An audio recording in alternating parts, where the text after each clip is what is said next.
Came to IIM Ahmedabad, I didn't even know what a share was. I didn't know what debit and credit was. Oh, So wow. Lucknow change in mindset for the women as Yes. well as the families, because very often families also think that daughters do not have the same claim on the family assets. They don't need to know everything. The sons need to.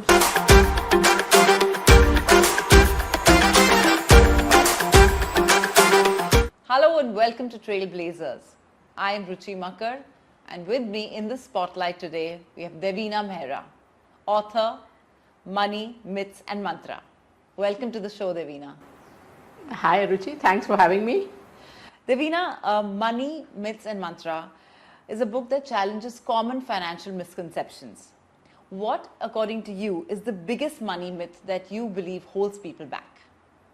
Oh, there are so many. I mean, that's why I've written a whole book about course, it. yes. But there are many basics which people forget, Right. from risk management to asset allocation or global diversification. Yes. So many things like that. And as far as the market is concerned, people think, for example, you should invest in your circle of competence, or you Right. should do what successful investors have done. Yes. Many of those are myths once you go deep into it. Once you go deep into it. So one has to really, you're saying it's very important to either be really in it. On the surface, it's a little hard to make your decisions. No, that's actually not what I'm saying. Okay. Yeah. Okay. So, because that's one thing which holds people back, Yes. that they think they don't know enough. Yeah. But actually, you do not have to wait till you know everything until everything is optimal. Okay. So, the whole point is that if you are earning, please start saving and investing, even if it is not 100% optimal. And the really one part which people forget is that cocktail party conversations about people saying that, oh, I told you about this stock six Yes, months ago, yes. and look how many times it has gone up, are all very well. But actually studies show that most of your returns, as much as 85-90% of your returns, Yeah. come from asset allocation, not from which stock you buy, but how much of your money is, again, asset allocation sounds fancy, but it's pretty Yes. simple. That how much of it, for example, is in equities, Okay. how much is in fixed income, which includes fixed income mutual funds and fixed deposits, how much is in gold, how much is in real estate. So Yeah. get that right. And within equities, don't be too much into one sector or one theme. And In at general. least if you do that, you Yeah. are sorted for most of the way. Yeah. So it's not so complicated. Yeah, so actually. that's a generic rule you must Yeah. keep. That's fair, and that's also easy to understand. Yeah. So what inspired you to write the book, and what gap in financial literacy were you looking to fill when you were writing?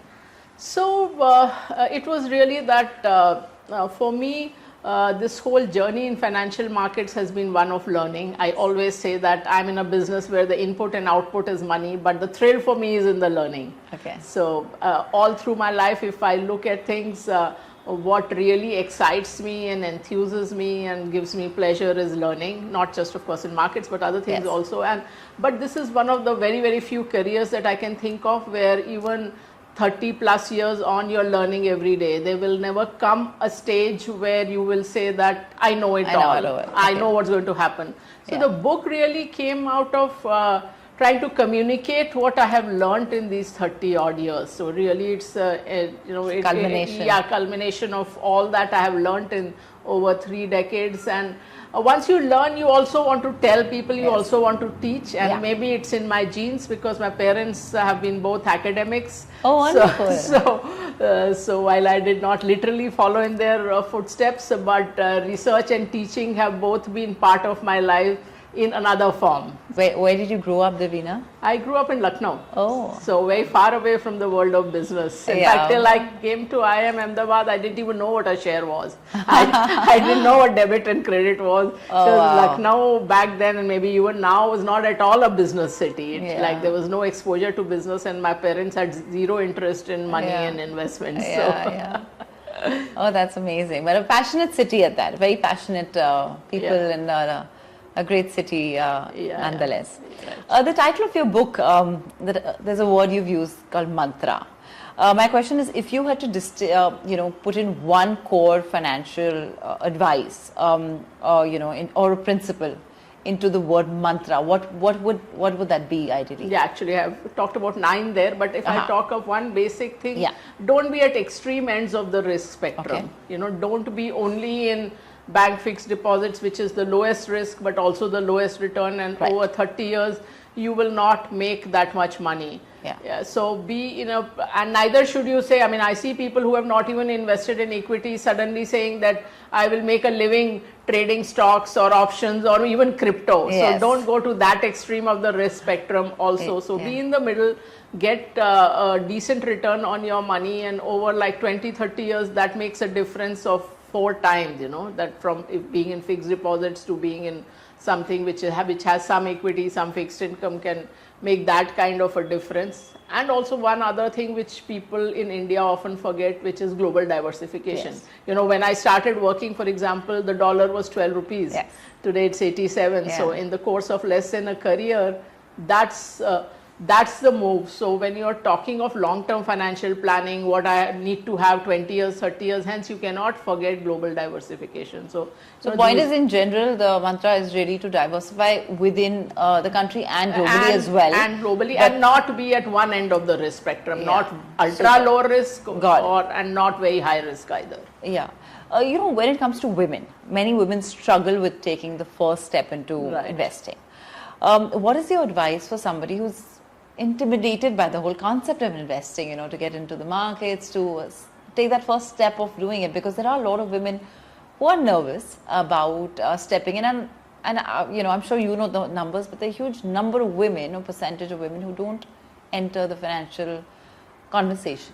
Yeah.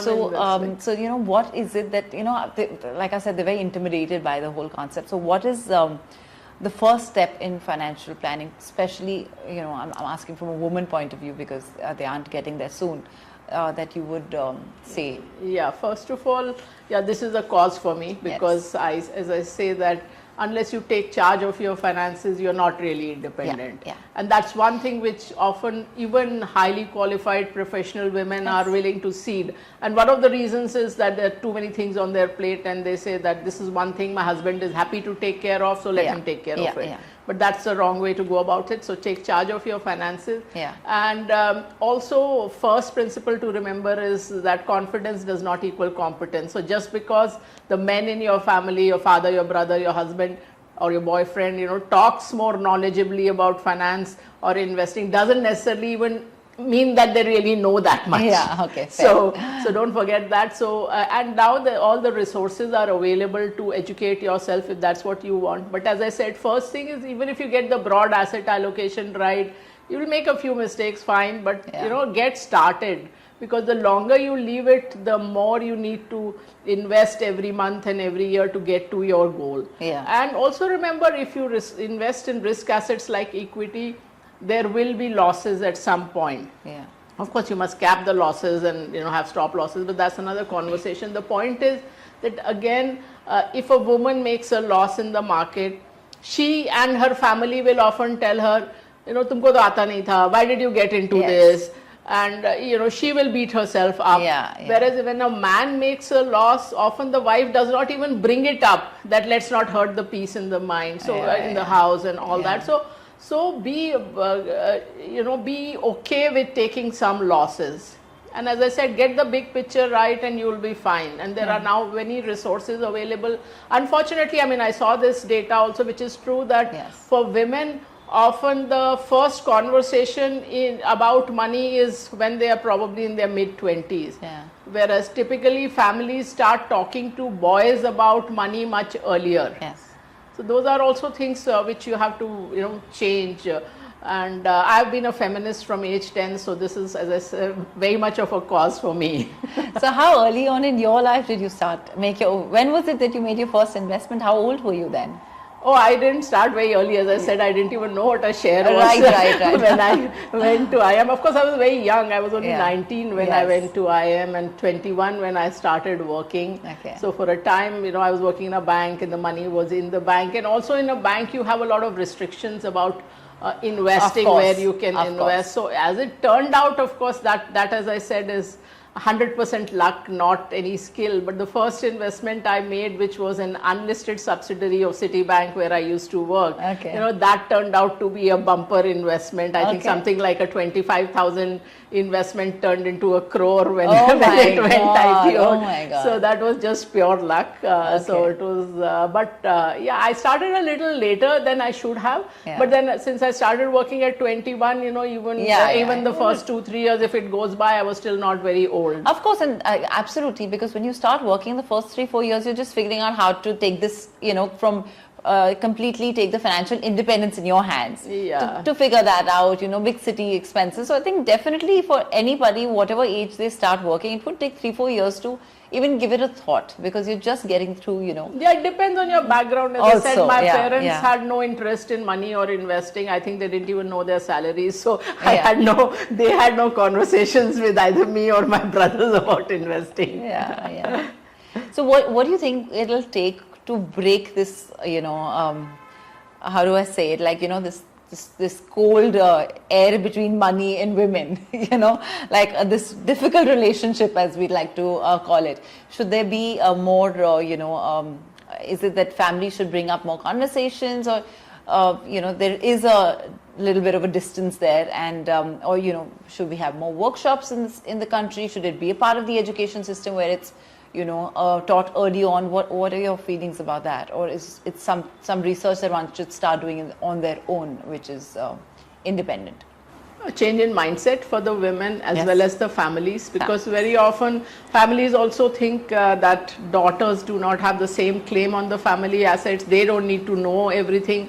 The sons need to. So that's one thing. And when they get married also, it's not as if that the in-laws kind of hand over the keys to them. So, I mean, basically they are kept out of a lot of family Right. money decision making. That has to change. In general, whether for men or women, I think financial literacy should be part of the school curriculum. I mean, I'm Yeah. a maths and statistics graduate, but still, I think, rather than learn very arcane mathematical stuff which you may or may not use later in life, Yes. you should know at least the financial basics, because I find that people get missold products because they don't understand the basics. So Yeah. at least that much should be there. And ultimately, as I said, the women might have to fight for their rights within the family in terms of taking control of the finances. So don't hand it over to the men in your life. Take Yeah. charge of your finances. Yeah, absolutely.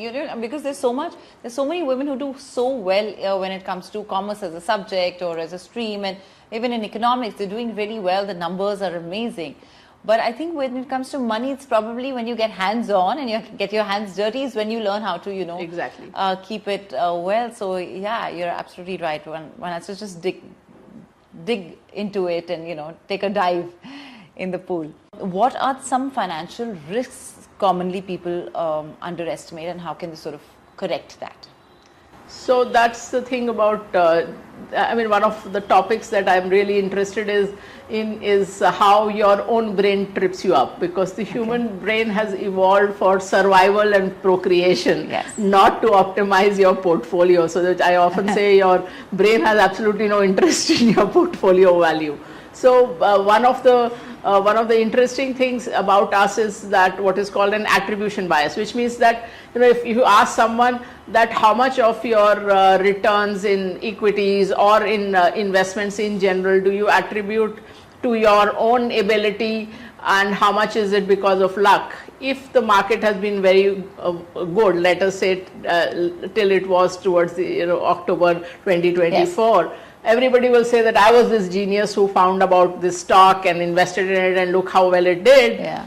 But if the market has been bad, then there are all kinds of villains that are found, that the central banker or RBI did something wrong, or the Fed did something wrong, the politician did this change, or the management of the company gypped us off, or insiders in the market gypped us off. But the fact is that in any returns, any investment, there's an element of skill and there's an element of luck. Yeah. But in successes, we attribute it all to us. our geniuses. Yes. And when things go wrong, then we say it is bad luck. Yeah, but we don't look at good luck in the same way. Yeah. But in both, there are both these elements. That's so true. that is one thing which people forget in good times. Yeah. So in theory, everybody knows that equity markets are volatile, but when you're living through that volatility, you forget it. And there's something called recency bias, that whatever happened off late, you think that will continue forever. Yeah. I mean, I'll give you a couple of examples. Like in 2021, in India, there were a lot of NASDAQ ETFs and funds by mutual fund companies that were launched. And at that time itself, I said that, you know, NASDAQ has done very well for 2-3 years. It will not last forever. Yeah. And sure enough, you know, next year the index crashed 40%. And now some people panicked and sold. So you are now compounding a bad buy with a bad sell. So keeping your your principles, your systems in investing intact through ups and downs, that is what takes a lot of emotional grit and discipline. Yeah. So that's the part that is often hard to get. Yeah, and also probably the patience of, okay, it's gone down, but let's wait a little longer. Maybe things will get better. You know, the sort of hope instead of a panic attack. Yeah, but then, I mean, on stocks, you cannot always hope. So that's why I'm saying on individual stocks always have stop losses, because a stock that has gone from 100 to 50 can go from 50 to 25. So it's gone 50%, it can go another 50%. But big indices, that principle probably holds. Devina, women are known to be great savers. But does that always translate into being good investors? Doesn't always. I mean, as you said, that even women who are not working outside the home, like some of our grandmothers, etc., were still managing the household budget and keeping money aside and all that. Yeah, that was good for a time, especially when there was scarcity. But now, one part which is often missing is that the women save, but they are not investing optimally or anywhere close to optimally. So we spoke about not being at either end of the risk spectrum. So this is part of that don't just keep money in the bank or even in a fixed deposit. Have a mix which gives you a better return over a period of time. That's an important thing to do. Devina, talking of you personally, what is that one financial decision that you made early on in your career which significantly changed, your career path or the way you looked at, money and... Actually, for me, it was a career change rather than anything. Okay. Yeah, because I was 7 years I was working in a bank, and then I set up First Global a little over 30 years ago. 31 years now. Wow. So that was, and I took the plunge at a time when there was no glamour associated with a startup or being an entrepreneur. There was no funding available or anything. And for me, the big jump was, one major thing was that Dr. Manmohan Singh, in his liberalization budget in the 92-93, he opened the market to foreign institutional investors, and I said, now the market will professionalize, because till then professional equity research did not exist in India. I mean, we did not even have a course on it at IMA because that career didn't exist. So that was a plunge into the unknown to some extent, because it was like that now the market will change. Now there will be a more professionalization. So that was the big move. Okay, wonderful. If for your readers, if there was one lesson from your book that you wanted them to hold on to and stay with, what would that be? Be a first principles thinker. So that has been something that I have held very dear to myself. What that means is that don't take for granted anything you hear on TV, anything you read in the book, not from me, not from a professor also. Any course you do and anything that you, what the greatest investor so-called in the world has said, always test it against that, does it hold true? Because not everything that you hear of holds true, and maybe it did, it was right at one point in time in a particular market, and maybe it's not right now. So that's the way I have led my life, and that's a lot of the lessons in the book also came out of that, out of checking, testing whether what is being said is right or wrong, and should I agree with it or not agree with it, Yeah, so it's very time specific to your current time and when you decide to actually invest, as opposed to it being such a generic thing. It's been wonderful having you in the show, Devina, and thank you for joining us. You're a true trailblazer, and we're so glad we could do this together. Thanks, Ruchi. Lovely speaking with you.